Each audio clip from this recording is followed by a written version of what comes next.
ना- नारायणं नमस्कृत्यं नरं चैव नरोत्तमं देवीं सरस्वतीं व्याचं तदोर्जयम् उदीरयेत् नष्टप्रायेषु अपत्रेषु नित्यं बाहुदः सेव्या भगवती उत्तमश्लोके भक्तिर्भवति नैष्टिकी मुहं करोति वाचालं पुङ्गुं लङ्घाय देगिरिं यत्कृपातमहं वन्दे श्रीगुरुं दीनतारिणं परमानन्दं माधवं श्रीचैतन्य ईश्वरम् ओम नमो भगवते वासुदेवाय ओम नमो भगवते वासुदेवाय ओम नमो भगवते वासुदेवाय स्टीवन ग्रेस भक्ति वेदांत स्वामी श्रील प्रभुपाद की जय।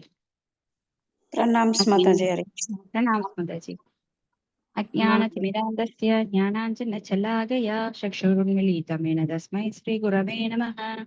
श्रीचैतन्यमनोभीष्टं स्थापितं येन भूतले स्वयं रूपगदामाह्यं तदादि स्वपदान्तिकं वन्देऽहं श्रीगुरो श्रीयुतपदाकमलं श्रीगुरून् वैष्णवांश्च श्रीरूपं साग्रजतं सङ्गणरघुनाथान्वितं तं सजीवं सात्वैतं सावधूतं परिजनसहितं कृष्णचैतन्यदेवं श्रीराधाकृष्णपादां सगणललिता श्रीविशाखा विधांस हे कृष्णा करुणा सिंधो दीनबंधो जगत्पते गोपेश गोपिका कांद राधा कांद नमोस्तुते दप्त कांचन गौरांगी राधा वृंदावनेश्वरी वृषभानुसुते देवी प्रणमामि हरिप्रिये वाञ्छाकल्पतरुभ्यश्च कृपासिन्धुभ्यश्च पतितानां पावनेभ्यो वैष्णवेभ्यो नमो नमः।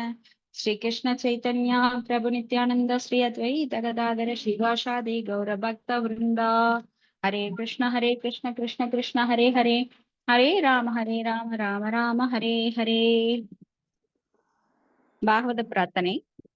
ஓ எல்லா வேத இலக்கியங்களிலிருந்தும் கடைந்தெடுக்கப்பட்ட அமிர்தமே, வேதங்களின் முக்கியமான ஆன்மீக பழமை மற்றும் எல்லா தத்துவங்களின் முடிவான ஆபரணங்களை கொண்டவரே, உலக மக்களுக்கு ஆன்மீக பார்வையை கொடுப்பவர் மற்றும் வைஷ்ணவரின் உயிர் மூச்சாக விளங்குபவரே, பகவானே, நீர் கலியுகத்தின் இருளை போக்குவதற்காக உதித்த சூரியன், உண்மையில் நீர் எங்களிடம் திரும்பி வந்த கிருஷ்ணர். ஓ ஸ்ரீமத் பாகவதமே, உங்களுக்கு என் பணிவான வணக்கங்கள். உங்களை படிப்பவர்கள் உன்னத ஆனந்தத்தை அடைவார்கள், ஏனெனில் உங்கள் எழுத்துக்கள் அவர்களுக்கு தூய பக்தி தொண்டை பொழிகின்றது. நீங்கள் பகவான் கிருஷ்ணரின் அவதாரமாக இருப்பதால் எப்பொழுதும் அனைவரும் உங்களுக்கு தொண்டு புரிய வேண்டும். ஓ ஸ்ரீமத் பாகவதமே, ஓ என்னுடைய ஒரே நண்பரே, உடன் இருப்பவரே, என்னுடைய மிக நல்ல பாக்கியம் மற்றும் ஆனந்தமாக இருப்பவரே, என்னுடைய மரியாதை கலந்த வணக்கங்களை ஏற்றுக்கொள்ளுங்கள். ஓ ஸ்ரீமத் பாகவதமே, புனிதமற்றவருக்கும் புனிதத்தை வழங்குபவரே, மிகவும் வீழ்ச்சி அடைந்தவர்களை உயர்த்துபவரே, எப்போதும் என்னை கைவிட வேண்டாம். ஸ்ரீ கிருஷ்ணருக்கான தூய பக்தி தொண்டருடன் எப்போதும் என் இதயத்திலும் தொண்டையிலும் தோன்றுவீராக. ஹரே கிருஷ்ணா. இன்னைக்கு ஸ்ரீமத் பாகவதம் 3வது ஸ்கந்தம் 2வது புத்தகம் 32வது 33 மாதாஜி. முடிச்சிட்டீங்களா? சரி. 33வது அத்தியாயம். ஸ்லோகம் மாதாஜி செயல்கள். கபிலரின் செயல்கள்ல 10ங்களா? முதல் ஸ்லோகம். स्टीवन ग्रेस भक्ति वेदांत स्वामी श्रील प्रभुपाद की जय। मैत्रेय उवाच एवं निशम्य कपिलस्य वसो जनित्री सा कर्तमस्य दयिता किल देवहूतिः विस्त्रस्त मोहपडला तमभिप्रमणम्य दुष्टाव तत्व विषयाङ्कितसित भूमिम्. மொழிபெயர்ப்பு. ஸ்ரீ மைத்ரேயர் கூறினார், இவ்வாறு பகவான் கபிலரின் அன்னையும் கர்த்தவ முனிவரின் மனைவியுமான தேவகூதி பக்தி தொண்டு மற்றும் எல்லை கடந்த அறிவு பற்றிய அறியாமையில் இருந்து விடுபட்டாள். விடுதலைக்கு பின்புலமான சாங்கிய முறை தத்துவத்தின் அடிப்படை கோட்பாடுகளின் ஆசிரியராகிய பகவானுக்கு அவள் தன் வணக்கத்தை அர்ப்பணித்தாள். அவரை பின் வரும் வேண்டுதல்களின் பதங்களில் திருப்தி செய்தாள். பொருளுரை. பகவான் கபிலரால் அவரது அன்னை முன்பு வெளியிடப்பட்ட தத்துவ முறையை ஆன்மீக நிலையில் அமைவதற்கான பின்புலம் ஆகும். இந்த தத்துவ முறையின் குறிப்பிடத்தக்க முக்கிய அம்சம் இங்கு சிக்தி பூமி என்று குறிப்பிடப்பட்டுள்ளது. இது முக்திக்கு பின்புலன் ஆகும் உலகியல் சக்தியால் கட்டுப்படுத்தப்பட்டதால் இந்த பரு உலகில் துன்பப்படுபவர்கள் பகவான் கபிலரால் வெளியிடப்பட்ட சாங்கிய தத்துவத்தை புரிந்து கொள்வதால் பொருளின் கவர்ச்சியிலிருந்து எளிதாக விடுதலை பெற முடியும். இந்த தத்துவ முறையால் இந்த ஜட உலகில் இருப்பினும் அவரால் உடனே வீடு பேறு பெற முடியும். இந்த நிலை ஜீவன் முக்தி எனப்படுகிறது. இதன் பொருள் ஒருவர் இந்த ஜட உடலில் தங்கி இருப்பினும் அவர் விடுதலை அடைகிறார் என்பதாகும். இது பகவான் கபிலரின் அன்னையான தேவகூதிக்கு நடந்தது. அதனால் அவள் தனது வணக்கங்களை அர்ப்பணிப்பதால் பகவானை திருப்தி செய்தாள். சாங் தத்துவத்தின் அடிப்படை கோட்பாட்டை புரிந்து கொள்ளும் எவரும் பக்தி தொண்டில் உயர்த்தப்படுகிறார்கள். இந்த உலகினுள்ளும் முழுவதும் கிருஷ்ண உணர்வு நிலை அல்லது விடுதலை பெறுகிறார்கள். ஹரே கிருஷ்ண மாதாஜி. தேங்க்யூ மாதாஜி. இப்ப கபில தேவர் தன் அன்னையான தேவகூதிக்கு சாங்கிய தத்துவ முறையை விளக்குகிறார். அந்த சாங்கிய தத்துவ முறை என்ன அப்படின்னா, எப்படி இந்த உலகம் தோன்றியது, பகவானுடைய படைப்பு எவ்வாறு நடைபெற்றது. அப்போ நம்ம அதுதான் இங்க பாக்குறோம். பாகவதத்துல அந்த சிருஷ்டி ஸ்திதி பிரளய சாதன சக்தி ரேகா அப்படின்னு சொல்லி எப்படி இந்த படைப்பு, காத்தல் மற்றும் அழித்தல் இது எல்லாம் எப்படி நடக்குது, அவர் எவ்வாறு தன்னை விரிவங்கம் பண்ணிக்கிட்டாரு, அவருடைய வெளிப்புற சக்தி என்ன, அந்தரங்க சக்தி என்ன, இப்படி பல விஷயங்களை, பௌதிக சக்திகள் அதையும் சொல்றார், ஜட சக்திகளை பற்றியும் அம்சங்களை சொல்றார். எப்படி இந்த பூமி அந்த அண்டங்கள் உருவாக்கியது, எத்தனை மூலக்கூறுகள் உள்ளன அப்படின்னு A to Z வரைக்கும் தேவகூதிக்கு சொல்றார். ஏன்னா இதையெல்லாம் தெரிஞ்சுக்கிறதுனால ஒருவன் பகவானை பற்றி தெரிந்து கொள்ளும் போது அவன் ஜீவன் முக்தி பெற்றவன் ஆகின்றான். ஜென்ம கர்மச்சமே திவ்யம் ஏவம் யோவேதி தத்வதக தத்வா தேகம் புனர்ஜென்ம நைதிமாம் ஏதிசோ அர்ஜுன. யார் ஒருவர் பகவானை பற்றி புரிந்து கொள்கிறார்களோ, அவரது தோற்றம், அவரது செயல்கள் எதை பற்றி புரிந்து கொள்கிறார்களோ அவர்கள் மீண்டும் இந்த உலகுக்கு திரும்பி வருவதில்லை. ஏன்னா நாம அறியாமையில் இருக்கோம். இக்னோரன்ஸ், அந்த அறியாமையினாலதான் பல தவறுகளை திரும்ப திரும்ப செய்கிறோம். ஆனா தெரிஞ்சது அப்படின்னா, தெரிஞ்சவன் யாரும் தப்பு பண்ண மாட்டான். ஏன்னா பகவானுக்கு நாம் எவ்வாறு சேவகர்கள் அப்படிங்கிறத புரிஞ்சுக்கிட்டு நாம ஜீவன் முக்தி, அதாவது முக்தி பெற்றவர்களாக, உயிரோட இருந்தாலும் முக்தி பெற்றவர்களாக அவர்களாக ஆக முடியும். அப்போ முழுதும் கிருஷ்ண உணர்வு நிலை அல்லது விடுதலை பெறுகிறார்கள். யாரெல்லாம் இந்த பக்தி தொண்டுக்கு உயர்த்தப்பட்டு இந்த தத்துவங்களை, கபில தத்துவம் அப்படிங்கிறது போலி கபிலர் ஒருத்தர் இருக்காரு, அந்த மாதிரி கிடையாது. இது கபிலர் அப்படின்னா பகவானே தேவகூதிக்கு அவதாரமாக, சக்தி ஆவேஸ் அவதாரமாக வர்றார். அந்த கபிலர் சொல்ற தத்துவங்கள் தான் அவர் அன்னைக்கு சொல்வதன் மூலமா மற்ற ஜீவராசிகளான நமக்கும் அதையெல்லாம் சொல்றார். பதம் 2. தேவஹூதி வாச்ச அதாப்யஜோந்த சலிலே சயானம் பூதேத்ரியார்த்தாத்மயம் வபுஸ்தே குணத்வாஹம் சத சேஷபீஜம் தத்யௌ ஸ்வயம் யஜ் டராப்ஜாதஹ. நான் படிக்கிறேன் மாதாஜி. படிங்க மாதாஜி, பிள்ளையெல்லாம் படிங்க. பகவத்கீதை ஸ்ரீமத் பாகவதம் கபிலரின் செயல்கள் மொழிபெயர்ப்பு. தேவசுதி கூறினார், பிரம்மா புறப்பட்டவர் என்று கூறப்படுகிறார். ஏனென்றால் அண்டத்தின் அடியில் உள்ள கடலில் நீங்கள் பள்ளி கொண்டிருக்கும் பொழுது உங்கள் வயிற்றிலிருந்து வளரும் தாமரை மலரில் இருந்து பிறக்கிறார். ஆனால் எல்லையற்ற அண்டங்களின் மூலதனமாகிய உடலுடைய பிரம்மனும் உங்களை குறித்து தியானித்தார். பொருளுரை. பிரம்மாவும் அதன் புறப்பட்டவர் என்று பெயரிடப்பட்டு உள்ளார். நாம் ஒருவருடைய பிறப்பை பற்றி நினைக்கும் பொழுது அங்கு ஒரு தந்தையும் தாயும் இருந்து ஒருவர் பிறக்கிறார் என்கிறோம். ஆனால் பிரம்மா இந்த அண்டத்தின் உள்ள முதல் உயிரி ஆகும். அண்டத்தின் அடியில் உள்ள கடலில் படுத்திருக்கும் விஷ்ணுவின் வடிவமாகிய கற்போத கஷாய விஷ்ணு என்று மதஜி இது ஐயப்படும் இருக்கு. அறியப்படுமா மதஜி? அறியப்படும் பரமபுருஷ பகவானின் உடலில் இருந்து அவர் நேரடியாக பிறந்தார். பிரம்மா பகவானை பார்க்க விரும்பும் பொழுது அவரை குறித்து தியானிக்க வேண்டும் என்னும் கருத்தை தேவசூதி பகவானிடம் உணர்ந்து விரும்பினாள். உணர்த்த விரும்பினாள். நீங்களே எல்லா படைப்பின் விதை என்று அவள் கூறினாள். பிரம்மா உங்களிடம் இருந்து நேரடியாக பிறந்தாலும் அவர் பல ஆண்டுகளுக்கு தியானம் புரிய வேண்டும். ஆயினும் அவரால் உங்களை நேரடியாக நேர் பார்க்க முடியாது.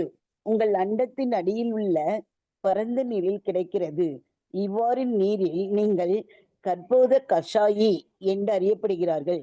இந்த பதத்தில் பகவானின் மிக பெரிய உடலின் இயல்பு விளக்கப்படுகிறது.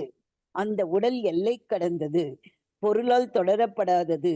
அவரது உடலிலிருந்து அது ஒன்றுள்ளதால் அதனால் அவரது உடல் உலகை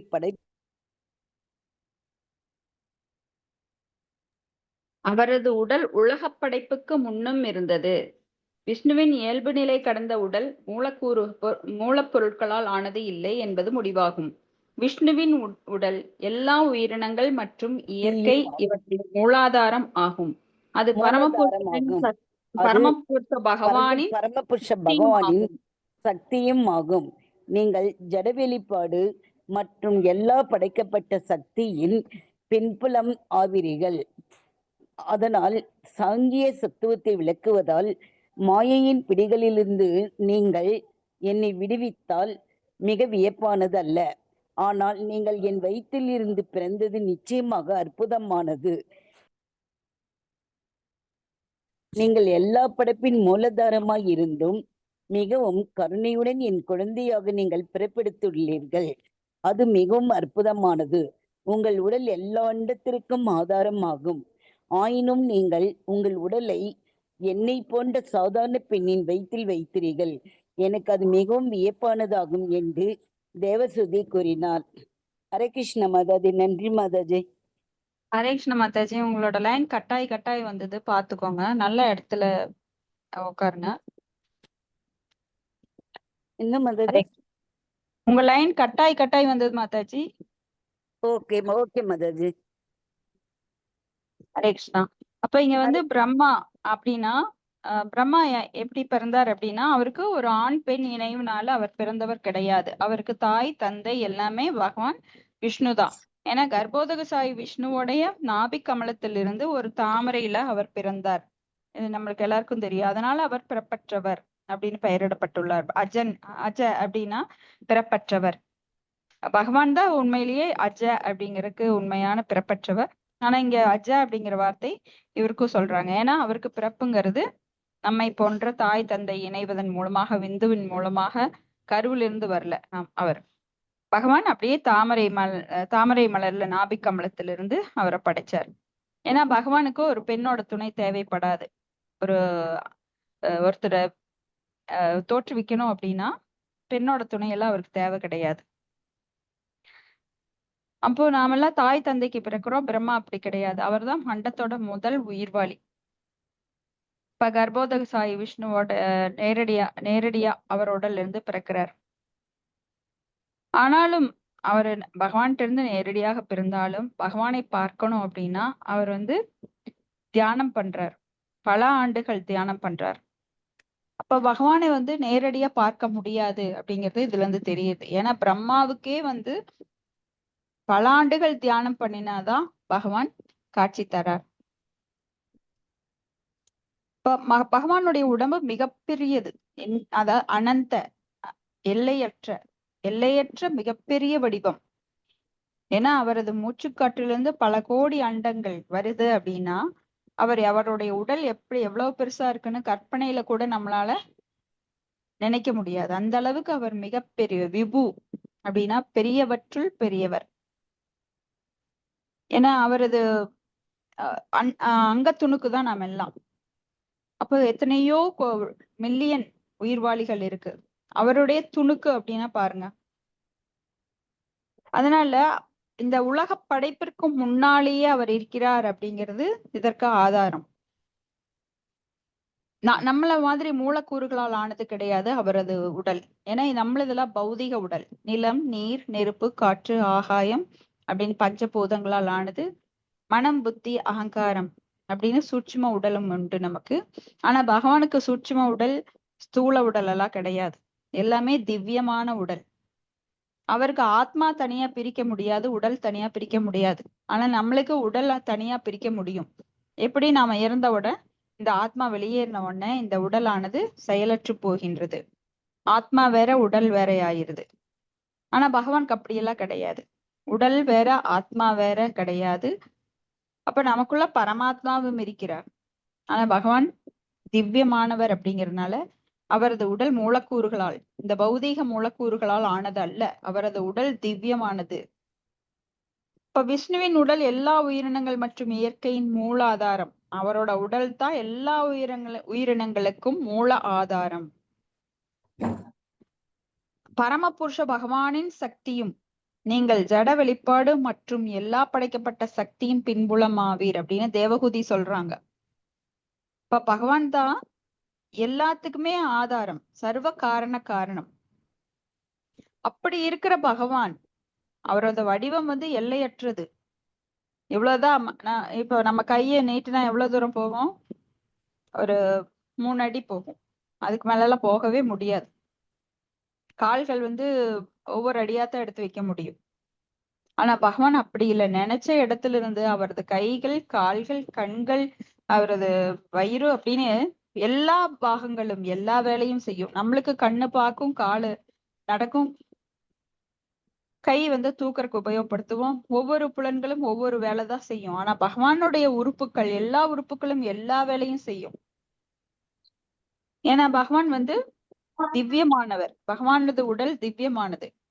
மாதாஜி, சாரி, சொல்லுங்க மாதாஜி. மியூட் பண்ணிட்டு அதுக்குள்ள சத்தம் வந்ததுன்னு சொல்லுங்க மாதாஜி. அன்மியூட் பண்ணுங்க. காலம் ஹரே அவரு கிருஷ்ணா. பகவான் 3 அடியில அளந்துருவாரு இல்லைங்க? எவ்வளவு நீளம்? வானத்துக்கு 1 அடி, பூமி 1 அடி. ஆமா, வாமன அளந்துருவாரு. அவதாரத்துல. ஆமா, வாமன அவதாரத்துல 3 அடி. ஏன்னா 3 அடி கேக்குறாரு, அதனால 3 அடியில அளந்தாரு. அவர் நினைச்சா 1 அடியிலேயே அளந்துருவாரு. அந்த மாதிரி நம்மெல்லாம் 1 அடி எடுத்து வச்சா இங்கிருந்து ஒரு ஒரு சின்ன இடத்த கூட தாண்ட முடியாது இல்லைங்களா? அப்போ பகவானோட நம்ம கம்பேர் பண்ணவே முடியாது. அவருக்கு சமமாகவோ மேலாகவோ நம்மால் ஆக முடியாது. ஆனா ஞானிகள் எல்லாம் நினைக்கிறாங்க, நானும் அகம் பிரம்மாஸ்மி, நானும் கடவுள்னு தப்பா புரிஞ்சுக்கிறாங்க. சோ தேவகூதி சொல்றாங்க, இப்பேற்பட்ட பகவான் ஒரு மனுஷியான நான் என்னுடைய வயிற்றில் குழந்தையாக பிறப்பது ரொம்ப அதிசயமா இருக்கு. ஏன்னா நாமெல்லாம் கொஞ்சம் சக்தி இருந்தாலும் நம்மளை யாரையும் பிடிக்க முடியாது. நம்ம கிட்ட சக்தி இருந்தா என்ன ஆகும் இந்த உலகம்? ஏன்னா நாமெல்லாம் அப்படி நினைப்போம். நான் எவ்வளவு பெரிய கொஞ்சம் பணம் இருந்தாலே அந்த திமிர் வருது, பொய் கௌரவம், நான் எவ்வளவு பெரிய பணக்காரன்.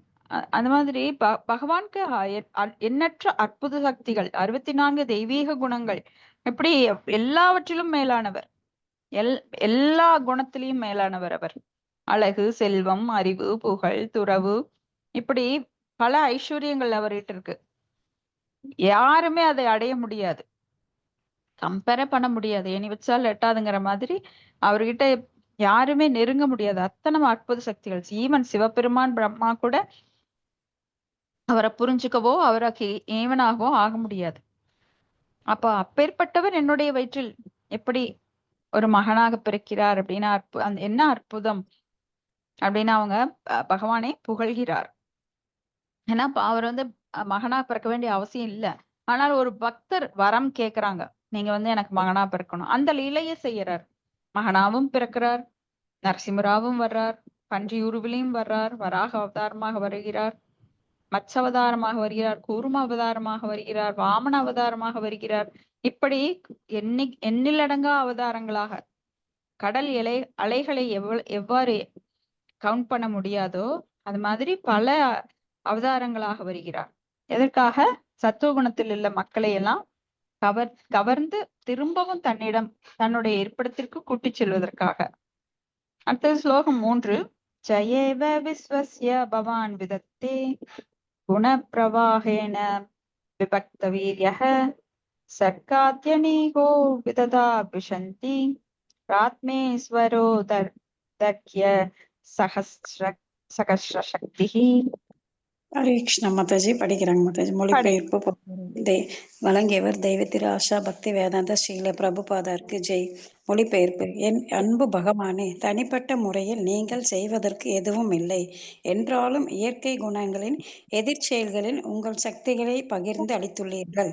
அந்த காரணத்திற்காக இயலுலக வெளிப்பாட்டின் படைத்தல், காத்தல் மற்றும் அழித்தல் நடைபெறுகின்றன. என் அன்பு பகவானே, நீங்கள் உறுதியானவர்.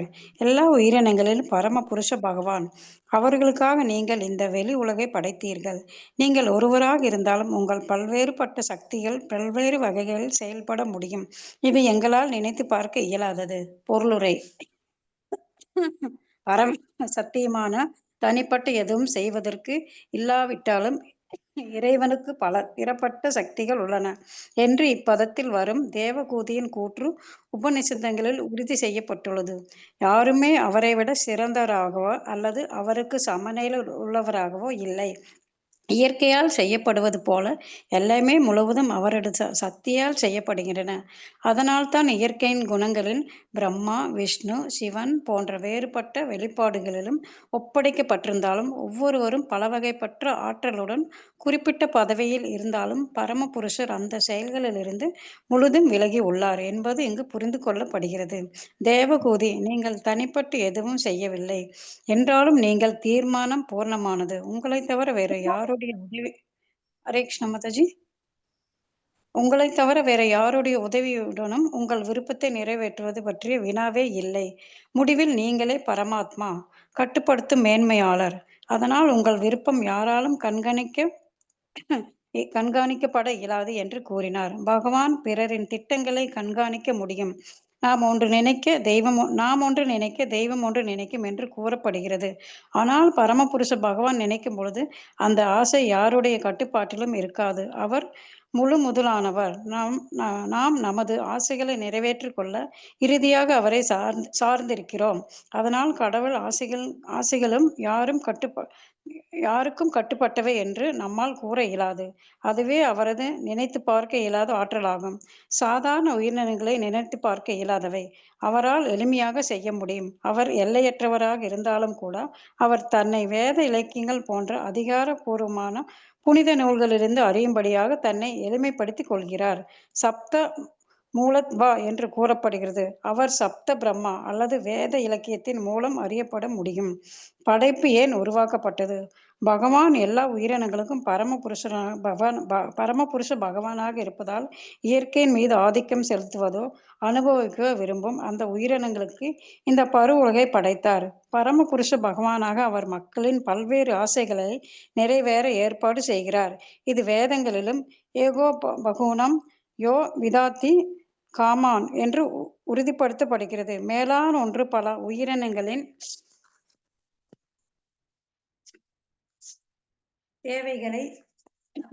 தேவைகளை வழங்குகிறது. உயிரினங்கள் பல்வேறுபட்ட வகைகள் தேவைகளுக்கு எல்லை இல்லை. மேலான ஒருவர் ஆகிய பரமபுருஷ பகவானே அவர்களை காக்கிறார். தான் நினைத்து பார்க்க முடியாத ஆற்றலால் அவர்களுக்கு வழங்குகிறார். ஹரே கிருஷ்ணா மாதாஜி. நன்றி மாதாஜி. ஹரே கிருஷ்ணா. தேங்க்யூ மாதாஜி. இப்போ பகவானுடைய சக்திகள் பற்றிங்க கபிலர் சொல்றார். பகவான் எப்படி பராசிர் சக்தி விவிதைவ சூயதே அப்படின்னா எண்ணிலடங்கா சக்திகள் அவரிடம் உள்ளன. அப்போ நீங்கள் செய்வதற்கு எதுவும் இல்லை. நான் காரணம் காரியம் ச வித்தியதே. அப்போ அவர் செய்யறதுக்கு எதுவுமே கிடையாது. ஏன்னா நாமெல்லாம் 5 காசு சம்பாதிக்கணும், ஓடணும், பசிச்சதுன்னா சாப்பிடணும், இயற்கை உபாதைகளை தவிர்க்க முடியாது. நாம நிறைய காரியங்கள் செய்யணும் ஓடிட்டே இருக்கோம். ஆனா பகவானுக்கு எதுவுமே காரணம் கிடையாது. சர்வ காரணம் அவராக இருந்தாலும் அவருக்கு எந்த காரணமும் கிடையாது. நான் இதை செய்யணும், அதை செய்யணும், அங்க ஓடணும், இங்க ஓடணும், ரிலேஷன்ஷிப் மெயின்டைன் பண்ணணும், அதெல்லாம் எதுவும் கிடையாது. அப்போ அவருக்கு எந்த காரணமும் கிடையாது இல்லையா? அப்போ இயற்கை குணங்களின் எதிர்ச்செயல்களில் உங்கள் சக்திகளை பகிர்ந்தளித்துள்ளீர்கள். அந்த காரணத்திற்காக இயலுலக வெளிப்பாட்டின் படைத்தல், காத்தல், அழித்தல் நடைபெறுகின்றன. நாமெல்லாம் என்ன பண்ணினோம்? பகவானை விட்டு பிரிஞ்சு நானே கட்டுப்பாட்டாளராக, அதாவது அனுபவிப்பாராக, நான் தான் அனுபவிக்கணும், நான் தான் எல்லாரையும் கட்டுப்படுத்தணும். சோ நம்மளுடைய அந்த ஈகர்னஸ், ஆசை, அதற்காக பகவான் என்ன பண்ணார்? ஒரு பொம்மை மாதிரி இந்த உலகை படைத்து குழந்தைகளை விளையாட விடுற மாதிரி நாமெல்லாம் நீயே கட்டுப்பாட்டால், நீயே தான் எஜமானன். இப்போ ஒரு மனைவி அப்படின்னா இந்த வீட்டுக்கு நான் தான் எஜமானி, நான் தான் மதுரை மீனாட்சி அப்படின்னு அவன் நினைக்கிறான். கணவன் என்ன நினைக்கிறான், நான் சிதம்பரம், நான் தான் இந்த இதுக்கு ஆளுநர், இந்த வீட்டுக்கு நான் தான் ஆளுநர், அவன் தலைவனா நினைக்கிறான். ஒரு ஆசிரியர் என்ன நினைக்கிறான், இந்த குழந்தைகளுக்கு நான் தான் நான் தான் டீச் பண்றேன், சோ நான் தான் தலைவி. ஒரு பிரின்சிபல் என்ன நினைக்கிறேன், இந்த டீச்சர்ஸ்க்கெல்லாம் நான் தான் தலைவன். ஒரு அரசியல்வாதி என்ன நினைக்கிறான், இந்த நாட்டு மக்களுக்கு நான் தான் தலைவன்.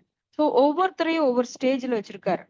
போன ஜென்மத்துல நாம எப்படி ஆசைப்பட்டோமோ அதுக்கு தகுந்த மாதிரி நாம கட்டுப்பாட்டாளராக ஒவ்வொருவரும், ஈவன் வாட்ச்மேன் கூட நினைக்கிறான், ஒருத்தன் உள்ள வந்தா நான் தான் இவனை கட்டுப்படுத்துறேன், நீ உள்ள போக கூடாதுப்பா, நீ வெளியில போ அப்படின்னு வாட்ச்மேன் சொல்லுவான்.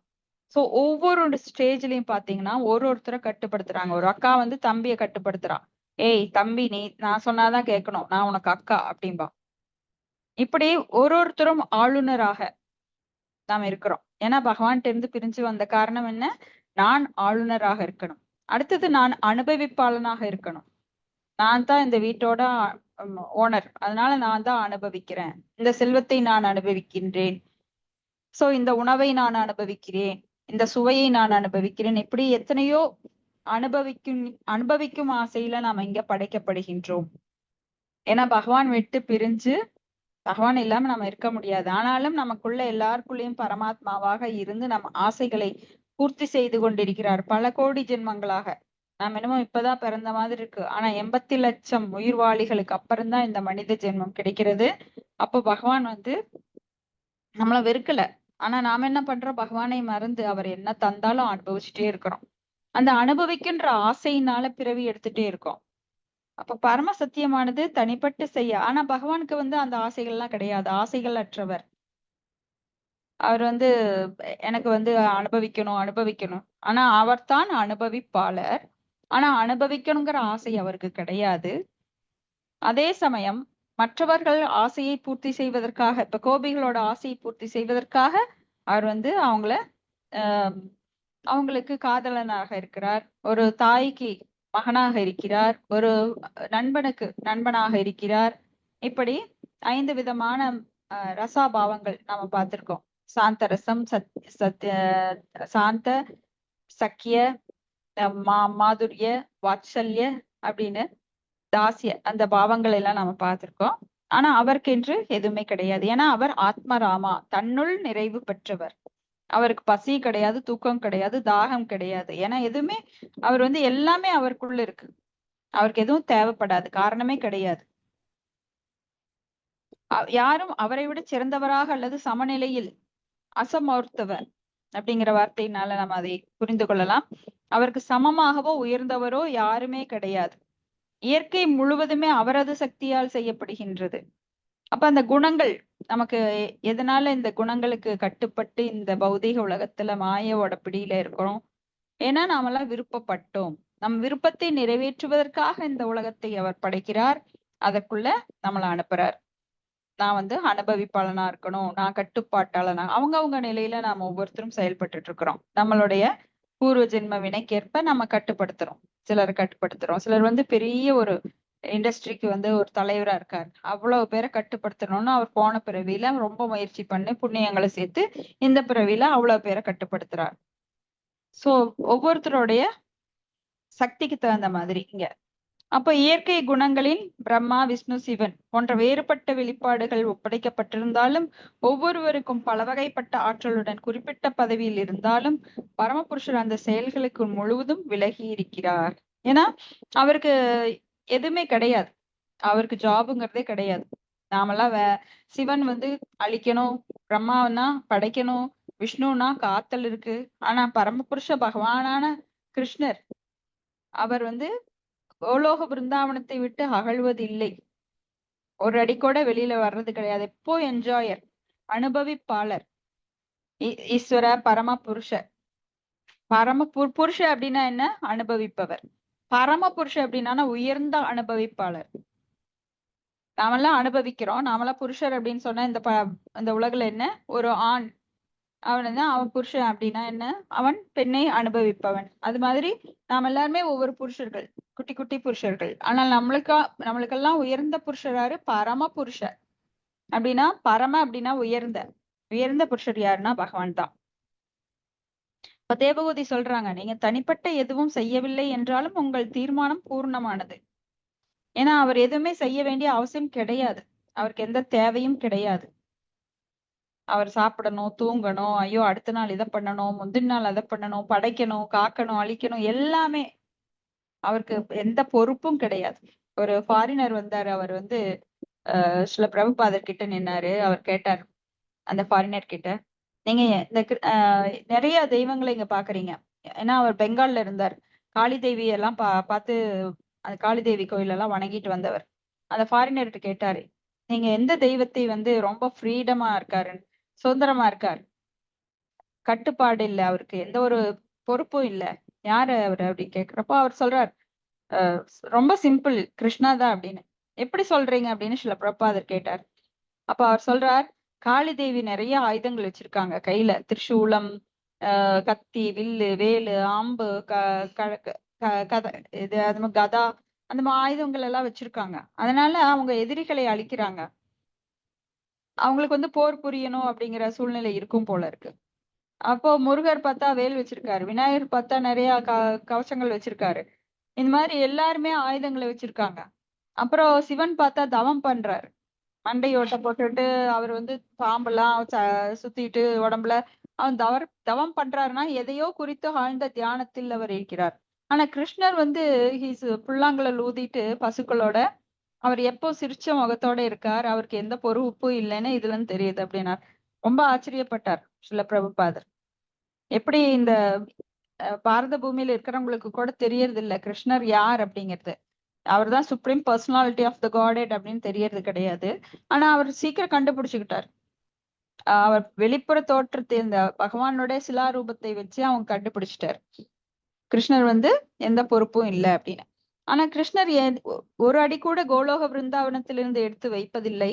ஆனாலும் எல்லா இடத்திலும் இருக்கிறார். எப்படி? அவர் சக்தியாகவும் இருக்கிறார், சக்திமானாகவும் இருக்கிறார்.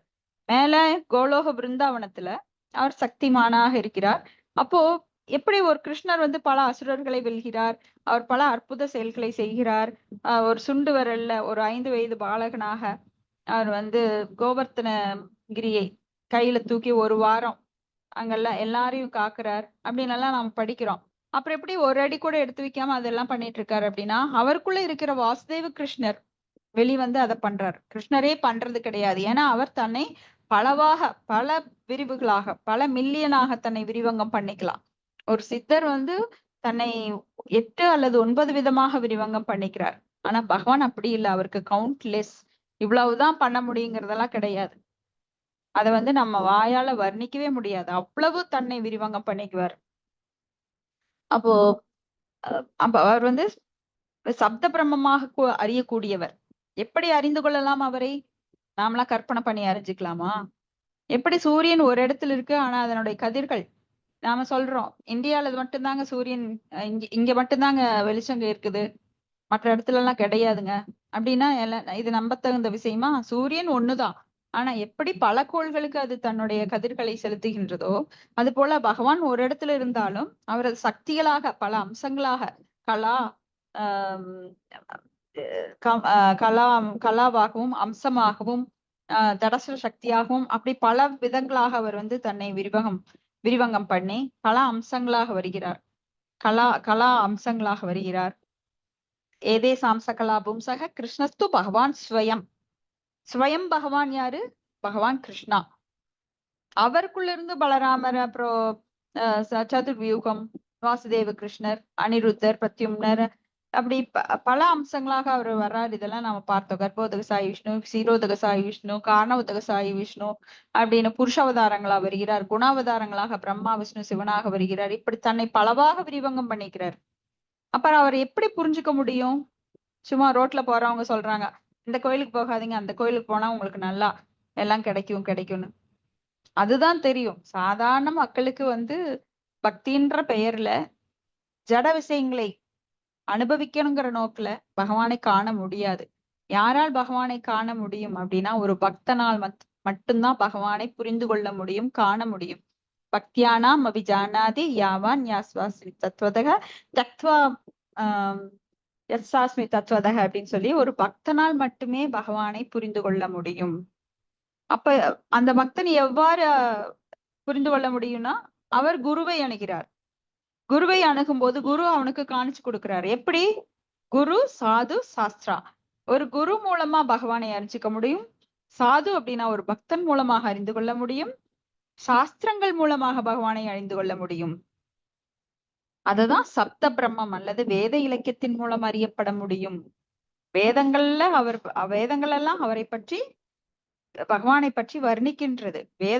வேதங்கள் எல்லாம் ஒரு பர்சானிஃபைடு நபர்கள். நாம் நினைக்கிற மாதிரி வேதங்கள் எல்லாம் நூல்கள் மட்டும் கிடையாது. எப்படி பகவானுடைய ஆன்மீக லோகத்தில் எதுவுமே எல்லாமே ஆத்மாக்கள். அதாவது இங்க நாம ஜடமா பாக்குறோம் நிறைய பொருட்களை, கதவு, ஜன்னல், சோஃபா, வீடு, செவுரு இப்படின்னு. அங்க எதுவுமே ஜடம் கிடையாது, எல்லாம் ஆன்மீகமானது. இப்படி சப்த பிரம்மம். சப்த பிரம்மம்னா அந்த காலத்துல வேதங்களுக்கெல்லாம் எழுதி எழுதி கூட படிக்க மாட்டாங்க. அத சப்தம், ஒளி வடிவாக. ஏன்னா பகவான் எப்படி வந்திருக்கார்? கலிகானே நாமரூபேன கிருஷ்ணவதாரி. அது போல சப்தங்கள் வடிவாக பகவான். அதனாலதான் நாம ஹரே கிருஷ்ண மந்திரத்தை உச்சரிக்கிறோம். ஹரே கிருஷ்ண கிருஷ்ண கிருஷ்ண ஹரே ஹரே, ஹரே ராம ராம ராம ஹரே ஹரே. சப்தம், சப்த பிரம்மம். அதனாலதான் வேதங்களை பிராமணர்கள் எப்படி ஓதிட்டே இருப்பாங்க. அந்த காலத்துல வேத ஒளிகள்ல, அதிர்வுகள்ல அந்த பவர், பாசிட்டிவ் வைப்ரேஷன் எல்லா பக்கமும் பரவும். இன்னைக்கும் அந்த அதிர்வுகள் இருக்கிறதுனாலதான் இந்த கலியுகத்துல கூட மழை பெய்யுது, சாப்பாடு கிடைக்குது, தானியங்கள் கிடைக்குது. இல்லைன்னா இப்ப ஏன் கிடைக்குது நம்மளுக்கு? கலியுகத்துல அதெல்லாம் கஷ்டம். சாப்பாடு கிடைக்காது, வறட்சியா இருக்கும், எங்கும் வெயில் அதிகமா இருக்கும், குளிர் அதிகமா இருக்கும். இப்போ கூட நம்மளுக்கு ஏன் இந்த உணவு கிடைக்குது, தானியங்கள் கிடைக்குது, மழை பெய்யுது, கொஞ்சம் நல்லது நடக்குது அப்படின்னா இந்த சப்தம், பாசிட்டிவ் வைப்ரேஷன். நிறைய மந்திரங்கள் இல்லை, இந்த மந்திரத்தில் பகவானுடைய உயர்ந்த மந்திரம் ஹரே கிருஷ்ண கிருஷ்ண கிருஷ்ண ஹரே ஹரே, ஹரே ராம ராம ராம ஹரே ஹரே அப்படின்னு பகவானுடைய அந்த மந்திரத்துல இதுதான் உயர்ந்த மந்திரம். கலியுகத்துல இது சைத்தன்ய மகாபிரபுவால் கொடுக்கப்பட்ட இந்த மந்திரம் எங்கேயும் ஒலிக்கிறதுனால இன்னைக்கும் நம்மளுக்கு நிலம், நீர், அந்த நிலத்துல நீர் கிடைக்குது, பயிர்கள் விளைகின்றது. இல்லைன்னா ரொம்ப கஷ்டம். அப்போ மழை அங்கங்க பெய்யுதுன்னா இந்த காரணத்தினாலதான். சில பிரபுபாதர் இருக்கும்போது ஒருத்தர் சேலஞ்ச் பண்ணார், மழையே பெய்யாம ஒரு ஊர்ல உன்னால வர வைக்க முடியுமான்னு. அப்போ அங்க உட்காந்து நாம ஜபம் செஞ்சாங்க. உடனே மழை பெஞ்சது. நாமத்தோட வலிமை அவ்வளவு ஜாஸ்தி. நாம் என்னமோ சொல்றோம், ஏன்னா இதெல்லாம் சட்டில், சூட்சுமமானது, வெளிப்புறமா பாக்குறது கிடையாது. நாம் என்ன பண்றோம்? வெளிப்புறமா பாக்குறது அத்தனை நம்புறோம். ஆனா அதெல்லாம் பொய். ஏன்னா மாயத்தோற்றம், இல்லாதது இருக்கிற மாதிரியும் இருக்கிறத இல்லாத மாதிரியும் காமிக்கிறது தான் இந்த ஜடக்கண்கள். நம்மளால பார்வையினால புரிஞ்சுக்க முடியும். ஆனா நாம பாத்தீங்கன்னா வாழ்நாள்ல ஜடப்பார்வையில தான் நிறைய பொருட்களை பாக்குறோம். ஏன்னா யாராவது மனசை நம்மளால புரிஞ்சுக்க முடியுமா அவங்க உள்ள என்ன ஓடுது, எண்ணங்கள் ஓடுதுன்னு? அப்படி நம்ம புரிஞ்சுக்க ஒரு வீடியோ இருந்ததுன்னு வைங்க, யாராவது மனசுக்குள்ள என்ன நினைக்கிறாங்கன்னு யாரும் யாரையுமே பார்க்க முடியாது. அந்த அளவுக்கு இந்த மனமானது சஞ்சலம் ஹி மன கிருஷ்ண பிரமாதி பலவத்திரிடம் தஸ்யாகம் நிக்கிரகம் மன்யே வாயு ரேவ சுதுஷ்கரம்னு அர்ஜுனன் சொன்ன மாதிரி இந்த மனதானது குரங்கு மாதிரி தாவிட்டே இருக்கும், சஞ்சலமானது. யாரும் யாரையும் மூஞ்சி பார்க்க முடியாது. அப்போ இங்க எதுக்காக இந்த உலகை படைத்தார் பகவான் அப்படின்னா, இயற்கையின் மீது ஆதிக்கம் செலுத்த அனுபவிக்க விரும்பும் நம்ம எல்லாம் இயற்கையின் மீது ஆதிக்கம் செலுத்த அனுபவிக்க விரும்பினோம். அதுக்காக இந்த உயிரினங்களுக்காக இந்த உலகை படைக்கிறார், நம்ம ஆசைகளை எல்லாம் நிறைவேற்றுறதுக்காக. எப்படி ஒரு அம்மா ஒரு குழந்தை சமையல் செய்ய ஆசைப்படுது, உன்னால செய்ய முடியாது அப்படின்னு சொன்னா கேட்கல அந்த குழந்தை, எனக்கு பிடிவாதமா நான் அடுப்புல செய்யறேங்குது. அப்ப அம்மா என்ன பண்றா, அந்த 4 வயசு 3 வயசு குழந்தைக்கு சந்தையிலயோ இல்ல கடையிலயோ போய், மார்க்கெட்ல போய் சின்ன சின்ன குழந்தைங்க விளையாடுற மாதிரி சமையல் செட் ஒண்ணு வாங்கி கொடுக்குறா. அப்ப அந்த குழந்தை உட்கார்ந்து விளையாடுது. அது போல நம்மளுக்கு இந்த உலகத்தை பகவான் விளையாட்டாக படைத்து நம்மளுக்கு கொடுத்திருக்காரு. நீயும் போய் விளையாடு, அனுபவிக்கின்ற ஆசை இருக்குல்ல, நானும் அடக்க வேண்டும், நம்மெல்லாம் கட்டுப்படுத்தப்பட்டவர்கள். ஆனா நம்ம நினைக்கிறோம் நான்லாம் சுதந்திரமானவன் அப்படின்னு. இந்தியா சுதந்திரமானது அப்படின்னு சொன்னாங்க. நம்மளால சுதந்திரமா இருக்க முடியுமா? நம்மளால சுதந்திரமா இருக்க முடியுமா? நாம எல்லாம் என்ன பண்றோம்? இந்திய அரசாங்க சட்டத்தினால கட்டுப்படுத்தப்படுறோம். நான் சுதந்திரமானவன் அப்படின்னு சொல்லி ரோட்ல வலது பக்கம் போனா அடிபட்டுதான் சாகணும். நான் சுதந்திரமானவன், எந்த டாக்ஸும் கட்ட மாட்டேன்னா நம்மளுக்கு எதுவும் கொடுக்க மாட்டாங்க. தண்ணியும் கொடுக்க மாட்டாங்க, கரண்ட் கொடுக்க மாட்டாங்க, வீட்டு வரி கட்டலைன்னா வீடு கிடையாது, நிலவரி கட்டலைன்னா நிலம் கிடையாது. இப்படி ஏகப்பட்ட சட்ட திட்டங்களோட கட்டுப்பாட்டுல நாம இருக்கிறோம். ஒரு பெண்ணானவள் இப்படித்தான் இருக்கணும் அப்படின்னா, நான்லாம் அப்படி இருக்க மாட்டேன், ஆணை போல இருப்பேன், 1 மணிக்கு வருவேன், 3 மணிக்கு வருவேன்னா கண்டிப்பா வேண்டாததான் நடக்கும். சோ நாமெல்லாம் கட்டுப்படுத்தப்பட்டவர்கள். அப்ப பரம்புருஷ பகவானானவர் மக்களின் பல்வேறு ஆசைகளை நிறைவு செய்கிறார். இப்படி பல கோடி ஜென்மமா பரமாத்மாவாக இருந்து நம்ம ஆசைகளை அவர் நிறைவு பண்ணிட்டே இருக்கார். ஆனால் நம்மளுக்கு ஆசைகள் அடங்குதா? அடங்குறது கிடையாது. ஒரு சிறு ஆசை இருந்தாலும் மறுபிறப்பு நம்மளுக்கு கிடைக்குது. போகும்போது ஒருத்தன் மட்டன் சாப்பிடணும்னு நினைக்கிறான், உடனே அடுத்த பிறவி அவனுக்கு வருது, அதுக்கு ஒரு உடல் கிடைக்குது. அப்ப அவனை ஒரு சிங்கமாவோ புலியாவோ வர்றான். அவன் எப்பவும் கறி சாப்பிட்டுட்டே இருக்கலாம். ஏன்னா மிருகங்கள் அடிச்சு சாப்பிட்டுட்டு தான் இருக்கும். அதற்குரிய தோற்றம், அந்த உடல் அமைப்பு, அந்த பல்லு, அந்த கொடூரமான குணம் எல்லாம் கொடுக்கப்படுது. அப்ப அவன் ஒரு காட்டு மிருகமா வர்றதுக்குரிய சான்ஸ் நிறைய கொடுக்குறாரு. இப்படி நம்மளுக்கு ஆசைகள் அடங்காம இருக்கிறதுனால பல பிறவிகளை எடுக்கிறோம். அப்புறம் பகவான் நம்ம பல உயிரினங்களை தேவை அவர்தான் கொடுக்கிறார். என்னமோ சொல்லுவாங்கல்ல, ஒரு மரம் வச்சவன் தண்ணி ஊத்துவான் அப்படின்னு. அது போல எல்லா உயிரினங்களுக்கும் தேவையை பகவான் தான் பூர்த்தி செய்யறார். யானைக்கு போய் யாரு டன்னா உணவு கொடுக்கறது கிடையாது. காட்டுல அது தானாக பசிய தீர்த்துக்குது. எல்லா உயிர்வாளிகளுக்கும் அவர் தேவைகளை பூர்த்தி செய்யறார். யாருக்கும் தனித்தனியா எல்லாரும் போய் செய்யறது கிடையாது. பகவானே எல்லாருக்கும் கொடுக்கிறார். அதனால அவருக்கு அவ்வளவு ஆற்றல் இருக்கிறதா இங்க தேவகுதி பகவானை புகழ்கிறார். அடுத்தது ஸ்லோகம் 4. சத்வம் பிருத்து மே ஜடரேணநாத கதம் நு யஸ்யோதர ஏததாத சீத் விஸ்வம் யுகாந்தே வடபத்ர ஏக சேதே அஸ்ம மாயாசிகர் ஹந்திரிபாணேஹ. ஹரேக்ஷா மாதாஜி, நான் படிக்கிறேன். படிங்க. ஹரேக்ஷா. மொழிபெயர்ப்பு. பரமபுருஷ பகவானாக நீங்கள் என் வயிற்றிலிருந்து பிறந்துள்ளீர்கள். ஓ என் பகவானே, எல்லா உலகையும் தன் வயிற்றில் கொண்ட மேலான ஒருவருக்கு அது எவ்வாறு முடிந்தது? பதில் அது முடியும் என்பதுவே பதில். ஏனெனில் யுக முடிவில் நீங்கள் ஆலமரத்தின் இலை மீது ஒரு சிறிய குழந்தை போல உங்கள் பாத கமலத்தின் விரலை சப்பிக்கொண்டு படுத்திருப்பீர்கள். பொருளுரை. உலக அழிவின் போது பகவான் சில சமயம் ஒரு சிறிய குழந்தையாக ஆலமரத்தின் இலையின் மீது படுத்திருப்பதாகவும் வெள்ள நீரில் மிதப்பதாகவும் தோன்றுகிறார். அதனால் தேவகூதி, என்னை போன்ற சாதாரண பெண்ணின் வயிற்றினுள் நீங்கள் படுத்திருப்பது மிக வியப்பானதல்ல. நீங்கள் சிறிய குழந்தையாக ஆளிலையின் மீது படுத்திருக்கவும் வெள்ள நீரில் மிதக்கவும் முடியும். அதனால் என் உடலின் வயிற்றில் நீங்கள் படுத்திருப்பது மிக அற்புதமானதல்ல. இந்த உலகினில் குழந்தையிடம் மிகுந்த அன்புடையவர்களும் குழந்தைகளுடன் இல்லற வாழ்வை அனுபவிக்க திருமணத்தில் நுழைபவர்களும் பரமபுருஷ பகவானை தங்கள் குழந்தையாக பெற முடியும். மிகவும் அற்புதமானது என்னவென்றால், பகவானே தன் கால் விரலை சப்புகிறார் என்றும் நீங்கள் எங்களுக்கு கற்றுத்தருகிறீர்கள் என்று எடுத்து கூறுகிறார். எல்லா சிறந்த முனிவர்களும் பக்தர்களும் பகவானின் பாத கமலங்களின் தொண்டில் எல்லா செயல்களையும் எல்லா சக்தியையும் வைப்பதால் பகவானின் தாமரை திருவடிகளின் விரல்களில் ஏதோ எல்லை கடந்த இன்பம் இருக்க வேண்டும். பக்தர்கள் எப்போதும் விரும்பும் தேனை சுவைக்க பகவான் தன் கால் விரலை சுவிக்கிறார். அது சில சமயம் பரமபுருஷ பகவானே தன்னிடம் எவ்வளவு எல்லை கடந்த இன்பம் உள்ளது என்று அதிசயிக்கிறார். தன்னுடைய ஆற்றலை சுவைக்கும் பொருட்டு அவர் சில சமயம் தன்னை சுவைக்கும் நிலையை மேற்கொள்கிறார்.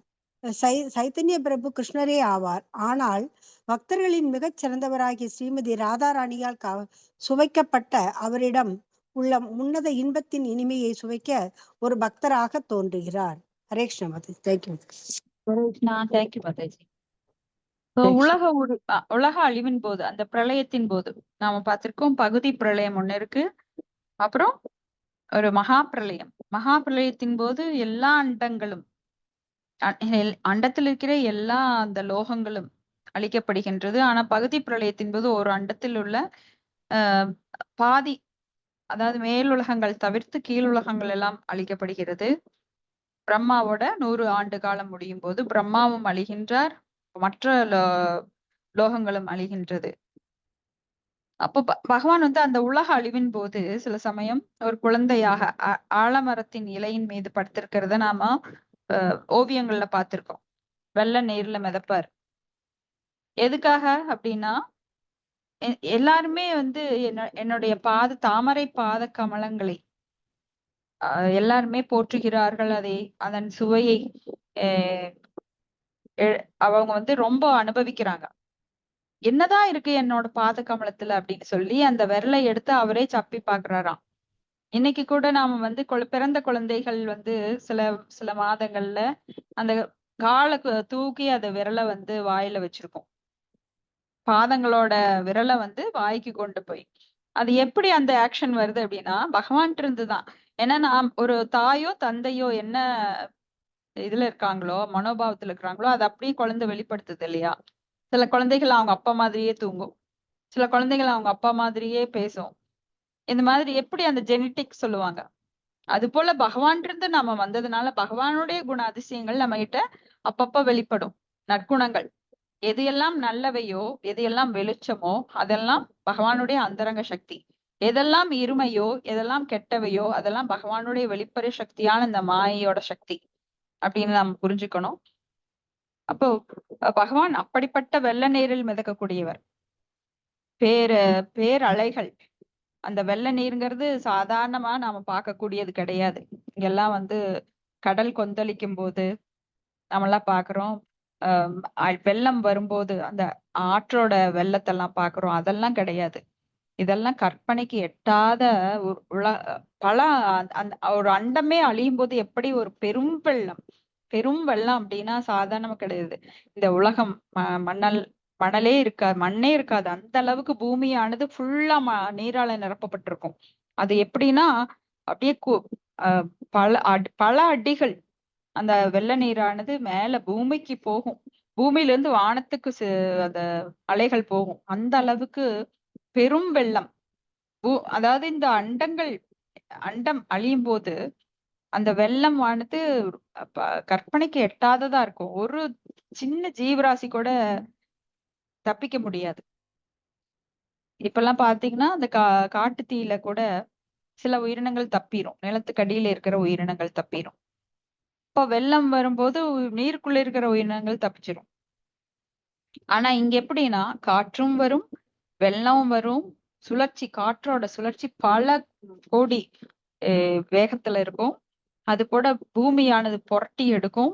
நீரானது மேல அதாவது பிரளயம் வரும்போது ஒண்ணு மட்டும் இல்ல, எல்லா சக்திகளும் நிலம், நீர், நெருப்பு, காற்று, ஆகாயம் இப்படி எல்லாமே வந்து திரும்ப திரும்ப அது பல கோடி ஆண்டுகள் அது வந்து நடந்துட்டே இருக்குமா. அப்போ ஒரு உயிரினங்கள் கூட பிழைக்காது. கரப்பாம்பூச்சி வந்து அவ்வளவு சீக்கிரம் அழியாதான் சொல்லுவாங்க. ஆனா இந்த பிரளயத்தின் போது எந்த ஜீவராசிகளும் இருக்காது. அந்த அளவுக்கு பிரளயம் பெருசா இருக்கும். அப்படிப்பட்டவர் அந்த பிரளய நீரில் மிதந்து வருபவர், அந்த அரச இலையில மிதந்து வருபவர் என்னோட வயிற்றோட நீர்ல இருக்கிறது என்ன பெரிய ஆச்சரியம். ஏன்னா நிறைய பேர் நினைப்பாங்க பகவான் வந்து நம்மளுக்கு எப்பவுமே சேவை செஞ்சுட்டு இருக்கார். எப்படி ஒவ்வொரு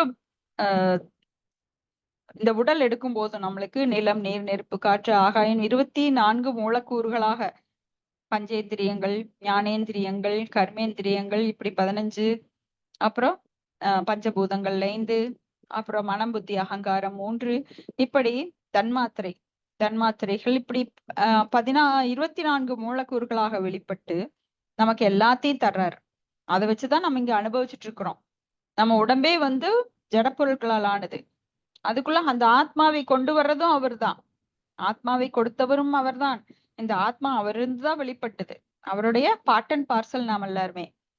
இப்படி எல்லாத்தையும் கொடுத்தவர் என்னை அதுக்குள்ளேயும் வந்து ஒரு சின்னவா பெரிய விபுவா இருக்கிறவர் ஒரு சின்ன குழந்தையாக அந்த கர்ப்பத்துக்குள்ள வர்றார். ஏன்னா அவர் வந்து எதுவாவும் மாற முடியும், என்ன வேணா செய்ய முடியும். அப்படிப்பட்ட பல சக்திகளை கொண்டவர். அது என்ன பெரிய ஆச்சரியம் அப்படின்னு இங்க தேவகுதி கேக்குறாங்க. அப்ப இல்லற வாழ்வை அனுபவிக்க திருமணத்தில் நுழைபவர்களும் பரமபுருஷ பகவானை தங்கள் குழந்தைகளாக பெற முடியும். தவம் செய்வாங்க அதுக்காக. ஏன்னா பல கோடி ஆண்டுகள் தவம் செஞ்சதுனாலதான் கிருஷ்ணர் தேவகியோட வயிற்றுல வந்தாங்க. அது வயிற்றுல எப்படி வந்தாங்கன்னா சாதாரணமா கிடையாது. 4 கை உள்ள விஷ்ணு ரூபத்துல காட்சி தந்து அப்புறம் சூட்சுமமாக வயிற்றில் பூந்தார். நம்மள மாதிரி எல்லாம் கிடையாது. அவர் 9 மாசம் வயிற்றுல இருக்குங்கிற அவசியம் அவருக்கு கிடையாது. தோன்றினார், மறைகிறார். நாமெல்லாம் பிறக்கிறோம், இறக்குறோம், இந்த உடலை விடுகிறோம். பகவானுக்கு அப்படி உடல் எடுக்க வேண்டிய, பௌதிக உடல் எடுக்க வேண்டிய அவசியம் கிடையாது. அப்ப என்ன பண்றாருன்னா, இப்ப பக்தர்களுக்கெல்லாம் அவர் பக்தர்களுக்கல்ல, எல்லா உயிர்வாளிகளுக்கும், பாவிகளாக இருந்தாலும் திருடர்களாக இருந்தாலும் அவர் எல்லாத்தையும் கொடுக்கிறார். செல்வம், பொருட்செல்வம், அருட்செல்வம் எல்லாத்தையும் கொடுக்கிறார். தன்னை நாடிபவர்களுக்கு மிகச்சிறந்த ஆன்மீக செல்வத்தை தர்றார். இருக்கிறதுலயே சிறந்தது என்ன? பகவானை பற்றி அறியும் அந்த ஞானம். ஆனா அந்த வித்யா கொடுக்கிறார். ஆனால் அறியாம நான் வேண்டாம், உன்னை பத்தி தெரிஞ்சுக்க வேண்டாம், ஏன்னா நான் அனுபவிக்கணும், தெரிஞ்சுக்கிட்டா நான் உனக்கு சேவை செய்யணும் அப்படின்னு சில முட்டாள்கள் நினைக்கிறாங்க. அவங்களுக்கு அந்த முட்டாள்தனத்தை திருப்பி திருப்பி கொடுக்கிறார். அதையும் தரார். வேண்டுபவர்களுக்கு வேண்டுபவற்றை தருகின்றார். யார் எதெல்லாம் வேண்டுமோ, என்னை நாடி வருபவர்கள் நான் என்னோட ஞானத்தை தருவேன். நான் வேண்டாம், இந்த பொருள் செல்வம் தான் வேணுங்கிறவங்க அதையும் தர்றேன் அப்படின்னு சொல்லி, புத்தி சித்தி காமி அப்படின்னு சொல்லி எல்லாத்தையும் தர்றார். யாருக்கு எதுல இஷ்டமோ அதை வாங்கிக்கலாம். அப்ப பகவானை நோக்கி முனிவர்கள் தவம் பண்றாங்க. எப்பவுமே எங்களுக்கு சேவை செய்யறீங்களே, எல்லாமே கொடுக்குறீங்களே, உங்களை வச்சுதான் நாங்க இந்த நிலம், நீர், நெருப்பு, காற்று, ஆகம் எல்லாவற்றையும், இந்த வீடு, செல்வம், மனைவி, மக்கள், உறவு எல்லாத்தையும் அனுபவிக்கிறோம். ஆனா உங்களுக்கு நான் சேவை செய்யணும். அப்போ உங்களுக்கு நாம தந்தையாக இருக்கும்போது, ஒரு தந்தை தாய் என்ன பண்ணுவாங்கன்னா, குழந்தையை வளர்க்குறப்போ எவ்வளவோ கஷ்டப்படுவாங்க. அந்த குழந்தையோட மலம் ஜலம் அதையெல்லாம் தொடச்சு அந்த குழந்தைக்கு கல்வி செல்வத்தை கொடுத்து, பொருள் செல்வத்தை கொடுத்து, ஒரு தாய் தந்தை அந்த குழந்தைக்காக ரொம்ப பாடுபடுறாங்க. அந்த மாதிரி உனக்கு சேவை செய்யணுங்கிறதுக்காக நான் உனக்கு பெற்றோராக இருக்கணும்னு தவம் பண்றவங்களுக்கு பகவான் என்ன பண்றார்? ஒரு மகனாக பிறக்கிறார். அதுக்காக என்ன பண்றாங்க சில மூடர்கள்? அவஜானந்தி மாமூடா மானுஷம் ஆசிரியம் பரம்பாவம் அஜானந்தோ மமபூத மகேஸ்வரம். மனித ரூபத்தில் வர்றதுனால அவர் மனிதனாக வருகிறார், அப்புறம் இறந்தோன்ன தெய்வம் ஆகிறார் அப்படின்னு எல்லாம் மூடர்கள் நினைக்கிறாங்க. அப்படி கிடையாது. பகவான் எப்பொழுதும் எப்பவும் திவ்யமானவர். இங்க வந்தாலும், அவதாரம் எடுத்து வந்தாலும் அவர் தன் நிலையிலிருந்து ஒரு அடி கூட மாறுவது இல்லை. அவர் எப்பொழுதும் திவ்யமானவர். அவர் மனுஷ ரூபத்துல வந்தா உடனே மனுஷனாறது கிடையாது. அப்ப அவருக்கு முக்குணங்களுக்கு ஆட்படுவது கிடையாது. சத்துவ ரஜோ தமோ குணங்களோ மாயையோட பிடியிலோ அவர் வருவது இல்லை. அவர் மேல இருந்தாலும் அவர்தான் தலைவர், கீழே வந்தாலும் அவர்தான் தலைவர். அவர் தோற்றத்தை வேணா பன்றியோட வடிவோ, மீனோட வடிவோ, இல்ல நரசிம்ம வடிவம் எடுத்தாலோ, மனித வடிவம் எடுத்தாலோ வடிவம் தான் மாறுமோ தவிர பகவான் பகவானாகவே இருக்கிறார். நிறைய பேரு தப்பா புரிஞ்சுக்கிறாங்க. பகவான் ஆயிட்டு இவருக்கு கொஞ்சம் தான் சக்தி இருக்கும். ஏன்னா பகவான்கிட்ட எல்லா சக்திகள் இருந்தாலும் எல்லா இடத்துலயும் எல்லாத்தையும் வெளிப்படுத்துறது கிடையாது.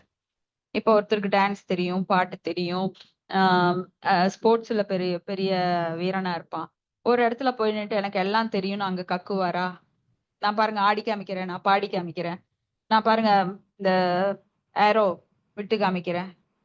எப்ப எதை வெளிப்படுத்தணுமோ அதுக்கு தகுந்த வடிவத்தோட அப்பப்ப அவர் அவதாரம் எடுக்கிறார்.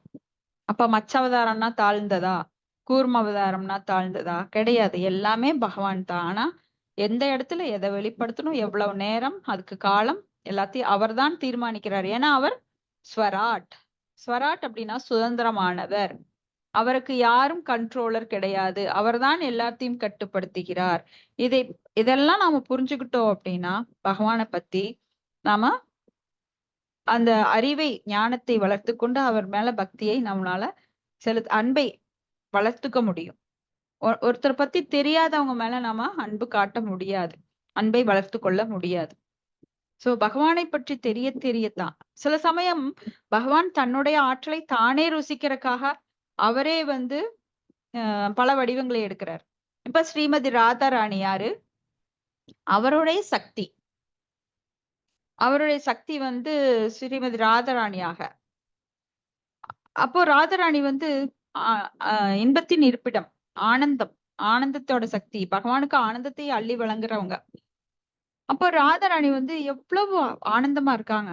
எப்படி என்னிடமிருந்து தோன்றிய ராதாராணி என்னை விட ஆனந்தமா இருக்கிறாங்கன்னு பகவான் அதை அனுபவிப்பதற்காக சைத்தன்ய மகாபிரபுவாக ஸ்ரீமதி ராதாராணியோட மூடுல, மனோபாவத்துல அவருடைய நிறத்தை ஸ்ரீமதி ராதாராணி வந்து பொன்னிறம். அந்த நிறத்துல அவர் வர்றார். ஸ்வர்ணவர்ண ஹேமாங்கே அப்படின்னு சொல்லி நாம சகஸ்ரநாமத்துல கூட பார்ப்போம். அப்ப அந்த ஸ்வர்ண வர்ணத்தில் ராதாராணியோட வர்ணம் அவங்களோட மனோபாவம் எப்படி பகவானுக்கு சேவை செஞ்சு அவங்களே நினைச்சு உருகி உருகி ஆனந்த கண்ணீர் அவருங்க. ஆனா நம்ம நினைக்க கூடாது இது வந்து இந்த பௌதிகமான காதல் ரசம் கிடையாது. இது ஆன்மீகமான நிலையில மிகவும் அற்புதமானது, உன்னதமானது. இது வந்து இங்க இருக்கிற மனோபாவத்துல யாராலையும் புரிஞ்சுக்க முடியாது. அப்போ ஸ்ரீமதி ராதாராணியோட மூடுல தோன்றி அதை அனுபவிக்கிறதுக்காக இங்க வந்து உயர்ந்த பக்த நிலையில அவர் வந்து சைத்தன்ய மகாபிரபு கிருஷ்ணரையே என்னைக்கும் நினைச்சுக்கிட்டு அவருடைய கண்கள் எப்பொழுதுமே குளமாக இருக்கும். ஏன்னா பரவசம், அந்த எக்ஸ்டசி நிலையில எப்படி அந்த வெளிப்பாடுகள் தோன்றும் அப்படின்னா, கண்கள் எப்படியும் பகவானை நினைச்சு அந்த ஆனந்த கண்ணீர் சொல்லுவாங்க இல்லையா, அந்த மாதிரி ஆனந்த கண்ணீர் எப்ப குளிர்ச்சியா இருக்குமா. ஆனா நாம விடுற கண்ணீர் இருக்கு பாருங்க, அது முதல கண்ணீர். அது நாம வந்து ஐயோ அது கிடைக்கலையே, இது கிடைக்கலையே, அவன் போயிட்டானே, இவன் போயிட்டானே. மரணம் என்பது உடலை மாற்றுவது. அதுக்காக நமக்கு வடிக்கிற கண்ணீர் எல்லாம் சூடாத்தான் வரும். ஆனா ஆனந்த கண்ணீர் எப்போ குளிர்ச்சியா இருக்கும். இப்போ பகவான் வந்து அஹ் ஸ்ரீ சைத்தன்ய மகாபிரபு கிருஷ்ணரையே நினைச்சு ஏங்கி ஏங்கி அந்த விப்ரலம்ப பாவம் தள்ளி இருக்கிறப்போ, ஒருத்தர் வந்து கிட்ட இருந்தா கணவன் மனைவி அடிக்கடி சண்டை போடுவாங்க. ஆனா தள்ளி இருந்தாங்கன்னா ஐயோ அவர் என்ன பண்றாரோ, சாப்பிட்டாரோ, குளிச்சாரோ, வேலைக்கு போனாரோ, உடம்பு நல்லா இருக்கோ அப்படின்னு ஒரு ஃபாரின்ல இருக்கிற கணவனை வந்து மனைவி நினைச்சிட்டே இருப்பான். ஆனா கிட்ட வந்தா கிட்ட இருந்து கிட்டதான் இருக்காரு அப்படின்னு அடிக்கடி மோதல் வந்துட்டே இருக்கும். ஆனா விப்ரலம்ப பாவம் வெளியில இருக்கும்போது ஒரு மகனோ மகளோ இருந்தா அதிகமா நினைப்பாங்க, குழந்தை என்ன பண்றாளோ என்ன பண்றானோ அப்படின்னு. ஆனா கிட்ட இருந்தா அவங்களுக்கு தோணாது. அது மாதிரி பகவான் வந்து கிருஷ்ணரை நினைச்சு, சைத்தன்ய மகாபிரபு கிருஷ்ணரை நினைச்சு அவருடைய லீலை செய்த இடங்களெல்லாம் நினைக்கும் போது அவரது நினைவிலேயே மூழ்கிடுவாராம். அப்ப கடலை பார்த்தா அது வந்து யமுனை நதிக்கரைன்னு சொல்லி உள்ள குதிச்சிருவாராம். ஸ்ரீமதி ராதாராணி விளையாண்ட இடங்கள், அவர் விளையாடின இடங்கள், அந்த 5 வயதுல, அதெல்லாம் நாம வந்து பெரிய 16 வயதுன்னெல்லாம் நினைக்க வேண்டிய அவசியமே இல்லை. ஏன்னா லீலைகள் வந்து அவர் எப்போதும் நவ யவனம் எப்பொழுதும் இளமையானவர். நம்மள மாதிரி வயசானவர் எல்லாம் கிடையாது. என்னைக்காவது கிருஷ்ணரை போட்டோல பார்த்திருக்கமா தாடி மீசையோட? பிரம்மாதான் அப்படி இருப்பார். எப்பொழுதும் வந்து பகவான் கிருஷ்ணர் அந்த ஆனந்தத்திலேயே மூழ்கி இருப்பார். ஹரே கிருஷ்ணா பிரபு. தண்டத் நாம் பிரபு.